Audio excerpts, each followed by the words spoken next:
Well, good morning. Happy Thursday to you. It is Thursday, the 28th of August, which means that when we meet again, it will be August 1st, or September 1st. Can you believe that? We're already into the next month. It'll be September, then October, then it starts to get cold. And of course, things are just hopping everywhere. Thank you for joining me. I hope you're having a great day. It is partly cloudy. I thought we'd get rain yesterday. We had a little bit of sprinkles here and there. Nothing to write home about. Although was it yesterday? What is today? My days just, I can't remember if it was yesterday or the day before. But it rained at my house, I think. And just because it looked like, I have no idea how much. It could have been a little bit or it could have been a lot. All right, let's see. And birthdays, believe it or not, we have no birthdays today or tomorrow or Saturday or Sunday. But we have a bunch on Monday. So look forward to Monday and we'll talk about those birthdays. Pray you're having a great day. Let's go ahead and get into, let's see, other housekeeping items. We'll meet today, not Friday, Saturday, Sunday, Monday. I'm here all next week and the following week. I think I'm here until, Monday is Labor Day. Is Monday Labor Day? I'm sorry. I have to figure this out. Because we won't be meeting on Labor Day. Labor Day 2025 is September 1st. Yeah, so we're not meeting on Monday. I'm glad I looked. All right, so we're not meeting on Monday, but we are meeting on Tuesday. So I have to do the Monday birthdays because otherwise we won't get them. So Rayla McDuff and Elias Berry, happy birthday to both of you. So we're not meeting on Monday. It's a holiday. I'm sleeping in. I'm not really sleeping in, but you get the idea. You should sleep in. All right. Let's go ahead and get into our study. We are in Leviticus chapter 19. God is restating the law because God has to always restate the law. He gave the people the law on Mount Sinai. And then he gave them the law again on Mount Sinai when the tablets were broken. And now he's bringing back the law so people remember the law. And it's not that hard. These are just easy commandments. If you're going to live together as a community of God, this is what you do. And so let's just go back to chapter 19, verse 16. I think we read this before, but I want to spend some more time on it. Do not go about spreading slander among your people. Do not do anything that endangers your neighbor's life. I am the Lord. So this, do not spread slander. That's what we call gossip, right? Don't gossip about your neighbor. It's so easy to gossip about your neighbor. But one of the problems is that once those words come out of your mouth, they can never come back. James calls the tongue a fire that can create a forest fire. I mean, it's like a toothpaste that comes out of a toothpaste container, a tube of toothpaste. You get the toothpaste out. You can't really put it back very well. So we have to be very, very, very guarded with the words that we say. And I know what a lot of people say. It's not gossip if it's true. Well, that's not necessarily true. If it harms your neighbor and you intend to do your neighbor harm, then it is gossip and it can harm, even if it's true. If it's something that harms you, then go and talk to your neighbor. If it's something between your neighbor and somebody else, just leave it alone. Unless you're being enlisted by your neighbor to help of some sort. But didn't your mother ever tell you that if you don't have something nice to say, don't say anything at all? That's basically kind of what gossip is. Gossip is saying harmful things that may or may not be true because you want to harm your neighbor. That's basically what this is. And when you've got a lot of gossip going around in your community, it can be very, very harmful, whether or not it's true or not. I think the wise person of God, the tree that stands by the living water, who bears fruit in good season, bears good fruit, hears the gossip and stops it right there. Doesn't matter if it's true or not, unless it's something that, is a crime or something that has to be reported or something like that. But if it's just pure gossip for the sake of gossip, Just stop it with you. That's what God calls us to do. And if you're going to live in a society with other people, this is kind of how you should live your life. You never, ever, how many times in your life have you heard something and you spread it and then you find out it wasn't true? And then you're furiously trying to go back to the people that you spread it to and say, hey, that turned out to be not true. Please don't share that. Oh, I already shared it with 10 people. Well, then it's like a tube of toothpaste that spreads the toothpaste out. You can't put it back in the tube of toothpaste. It's a forest fire once it gets out. So be very, very, very, very, very careful with spreading gossip. Even if you think it's true, if it's there to harm your neighbor, don't spread it. That's good advice for a society that wants to live together. And if you do spread gossip and it harms your neighbor and it turns out it wasn't true, you have an obligation to go to your neighbor and say, listen, I heard it, I thought it was true, and because I'm a sinful human being, I basically spread it around like wildfire. And so all of this is because of me, and I beg your forgiveness, please forgive me. And then you can spread that around. We've reconciled and we're good now. And that'll spread not as fast, but it'll eventually spread. I think so. We are in the middle of 2025, and earlier this year, the current president and the world's richest man had a falling out. How's that? And of course, that spreads like wildfire.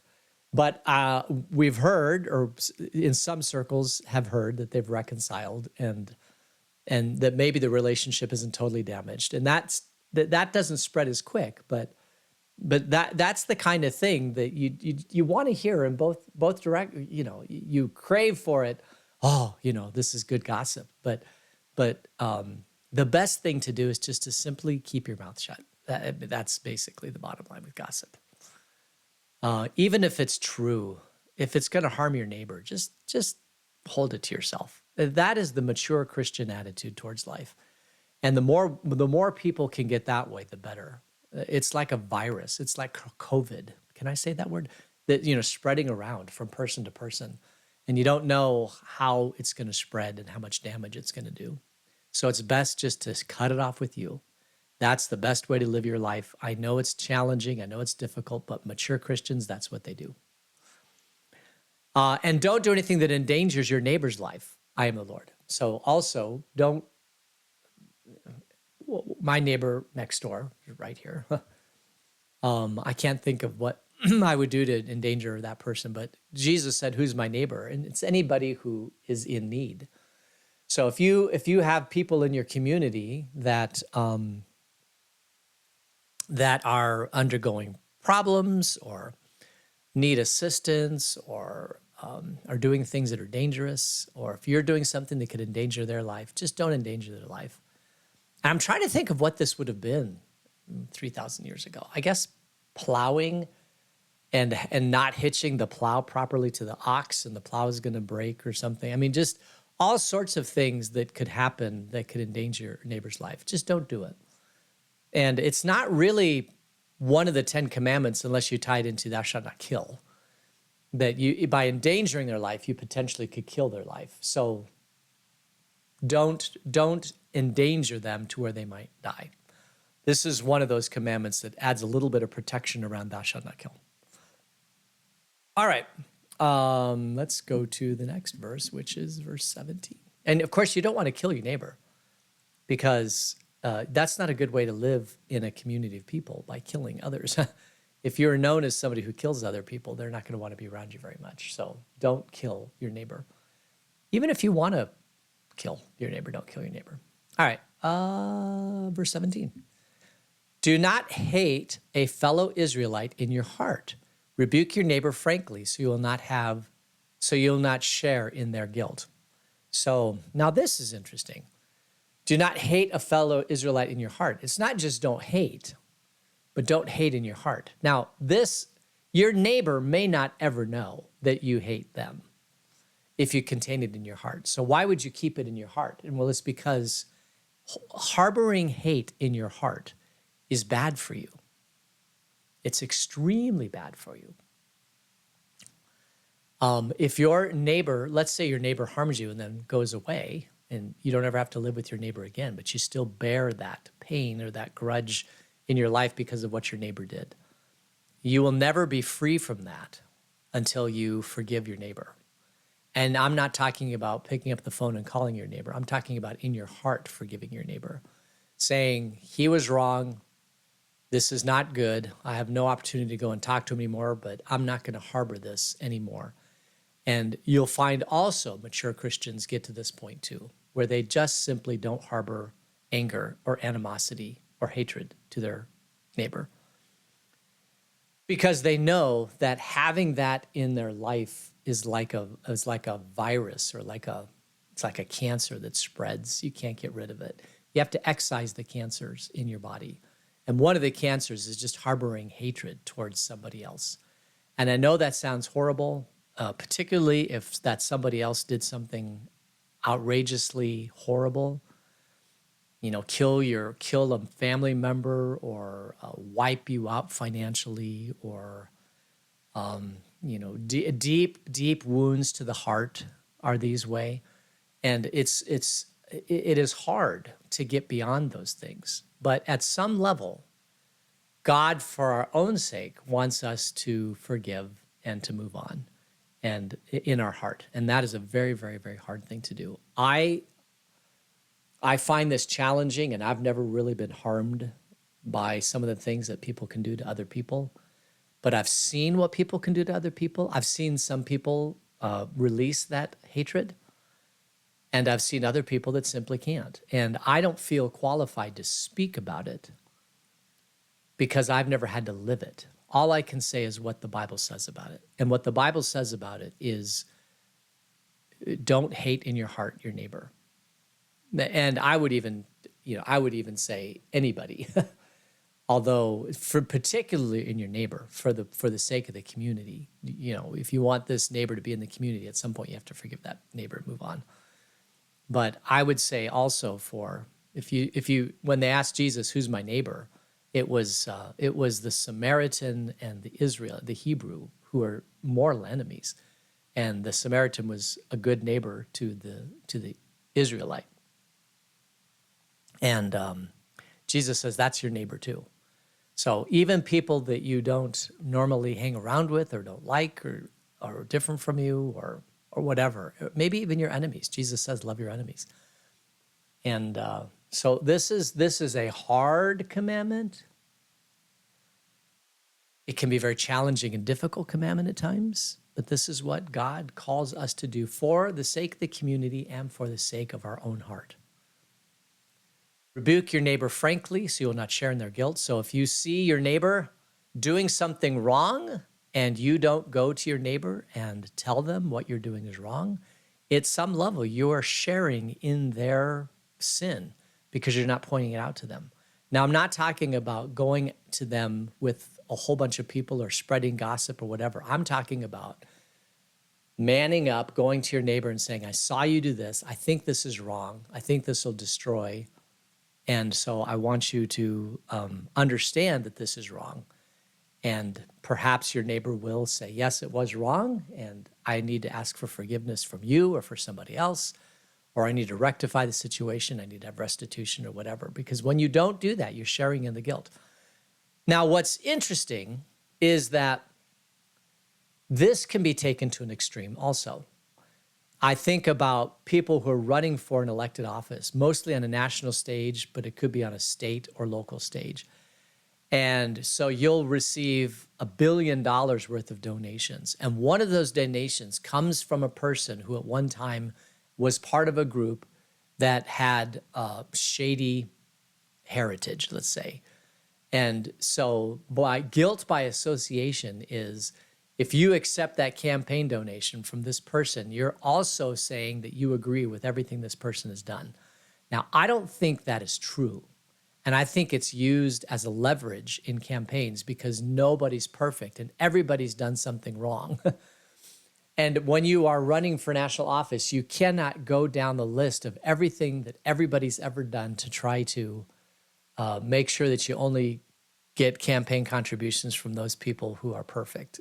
So, I mean, it is at some level, this kind of thing is very, very difficult. But I think what God is telling Moses here is these are direct things that you see and you know about and you have direct knowledge of. And for that reason, you are called to go to that person in private to talk about it, to see if you can affect a change that is healthy for the community. That's all I can say. If you don't do that, you're sharing in the guilt. And this is an Old Testament law, but I think it's good for us also. Verse 18, do not seek revenge or bear a grudge against anyone among your people, but love your neighbor as yourself. I'm the Lord. Love your neighbor as ourselves. So the two commandments are love God and love your neighbor. And this is where it comes from. Love your neighbor as yourself. I'm the Lord your God. Don't seek revenge. Revenge is a horrible enemy. You know people who've gone on a revenge spree. And often when people go on a revenge spree, their mind isn't working. So it's, I'm going to burn down the house type of thing. And this can be challenging. So don't burn down the house. Don't seek revenge. Don't bear a grudge. From firsthand experience of family members, it's fun to see there are some people that don't ever bear a grudge. They let off the steam and they're good. I worked for a guy like this. He would never bear a grudge because he could never get to the grudge point, because if he saw something, I worked for him. If he saw something that wasn't working, he would yell at you and let off a lot of steam. And then he was fine afterwards. Now, the people that he blew up at, they may not be fine afterwards. But the other possibility is to let it build up inside you. But there are some people that just, they let it go, and there are other people that just bear a grudge for a very, very long time, and they can't seem to let it go. And I think that Jesus calls us at some level to let it go. I don't think he calls us to have these, what I call Vesuvius moments, where we just, get anger all over a bunch of people. I think he wants us to live our lives fairly calm. And when we see something go wrong, that we go to that person and talk to them. We try to rectify, we try to be a peacemaker. One of the roles of a Christian is a peacemaker. So we try to create peace in a community. When we see wrong, we gently prod people out of the path of wickedness into the path of righteousness. And don't bear grudges, don't seek revenge. Just be an instrument of God's peace. Lord, let me be an instrument of thy peace. Where there's hatred, let me sow love. Who was that, a Sisi that said that? For is it in pardoning that we are pardoned? O Master, grant that I may never seek so much to be controlled as to console, so much to be consoled as to console, to be understood as to understand, to be loved as to love with all my soul. Lord, make me a master of your peace. Instrument. Lord, make me an instrument of your peace. That's what we're called to do. That we are peacemakers. If any role exists in the Christian church, it's a role of being peacemaker. And if you're not a peacemaker, I would highly encourage you to become a Christian who is a peacemaker. And you can do that. I know you can. I have confidence in you. The Spirit of God lives in you. All right, verse 19. Keep my decrees. Do not mate different kinds of animals. Do not plant your field with two kinds of seed. Do not wear clothing woven from two kinds of material. This is interesting.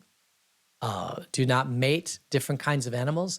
They normally can't mate anyway, but I guess you could try to mate different kinds of animals.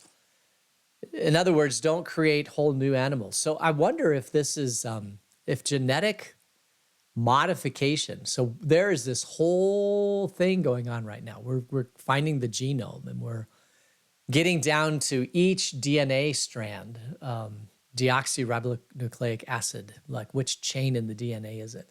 And trying to take chains out of one DNA and chains out of one DNA.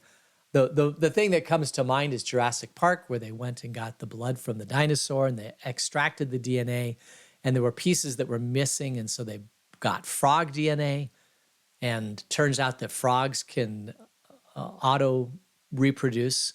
So you don't need male and female frogs. You have this. Some frogs can just spontaneously generate And so that goes into the dinosaurs, and the dinosaurs can spontaneously generate. And this is where the whole problem of Jurassic Park comes from. Or as Dr. What does he say? Life finds a way.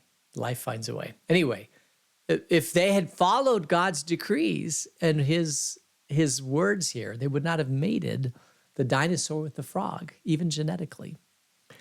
Don't plant your field with two kinds of seed. Do not wear clothing woven in two kinds of material. Not exactly sure why this is. There's probably some good reason for God to say this, but he says it, and so Moses does this. If you're an Israelite, you just plant one field with one kind of seed and call it good. And then you have clothing. You don't mix, I guess, cotton with wool, maybe. Probably creates all sorts of problems at the seams, but who knows?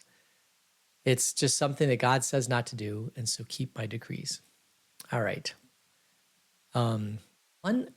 Verse 20.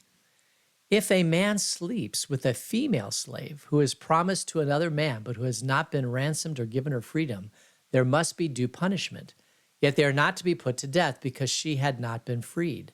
The man, however, must bring a ram to the entrance to the tent of meeting for a guilt offering to the Lord. With the ram of the guilt offering, the priest is to make atonement for him before the Lord for the sin he has committed, and his sin will be forgiven. So if you have a relation, if you have sexual relations with a female slave who is promised to another person, then you are to make a sacrifice. A couple things here. Does this mean that God is condoning slavery because he doesn't condone the slavery? No. Slavery in the Old Testament, slavery throughout time, is not the African slave trade that we know of slavery today. There were various different levels of slavery. From the lowest level, which is you are indebted to somebody, you borrowed money from them, and you can't pay it back. And so one form of slavery is that you go and work for that person as a quote-unquote slave until you've paid off the debt. That is not that was called slavery, but it's really just trying to keep the society fair. And I don't think there's anything wrong with that. Today, we would look at that and say no person deserves to be a slave. And we have all sorts of ways that people can borrow from a bank or do all sorts of things to pay your debtors back. But the first thing is never be a debtor. Although we live in a debt-based society today, and you cannot do anything in today's society without becoming a debtor. If you wanted to say to yourself, I will never, ever go into debt, I will only be cash for the rest of my life. And Dave Ramsey, who is a financial consultant, really kind of pushes this idea. It means that at some level, you're going to have to save up for that house or whatever, or you never buy a house. You just live in an apartment for the rest of your life. And I don't know if that's necessarily bad, except the societal expectation is that you should have a house and that it does guard against inflation. But if you put all your money in your house, I don't want to get into that. But anyway, there are reasons why slavery has happened over time that are not as nefarious as the African slave trade. And so when God talks about slavery in the Old Testament, he is not necessarily condoning the African slave trade. He's talking about an arrangement that has been around since the beginning of time, of which the Hebrews were slaves, but they wanted their freedom. And the best way to have your freedom, and what the Israelites have learned in 3,000 years, the best way to have your freedom is to never be in debt. That, if you are never in debt to somebody, you will always have your freedom. Unless you, as a class of people, are going to be taken into slavery, which shouldn't happen. That is evil and wrong. But I do not necessarily believe that working under somebody because you have to pay off a debt that you owe to them is wrong. I think that is actually perfectly legal and probably should be done more. But it's at a 0 of the whole idea of slavery, as opposed to a 10, which is you take ships, you go over to Africa, you enslave people, bring them across, break their spirit, and force them to live in slavery, which humans will do. And at some level, we have to protect our life. And if protecting our life means that we live in slavery, but it never goes well, and it is that type of slavery is absolutely forbidden, should never have happened. And so that's the slavery part. And then the next part is the whole idea that if somebody owns a slave and you have relations with that person, that slave girl, let's say, then you have to make atonement. So there is a way to kind of get out of that, to make atonement for it. So that's it. All right, so we're going to end there. And on Tuesday, or when we get back together, we will start at 23. Let's close in prayer. Gracious God, thank you for this day. And until we meet again, keep us in your grace. In Jesus' name, amen. All right, so we are not getting together on Monday. Monday is a holiday. Enjoy it. And when we get back together on Tuesday, then we will be on verse 19, verse 23 of 19. I'm going to write this down. Tuesday is 23:19. Okay, so there you go. 23:19.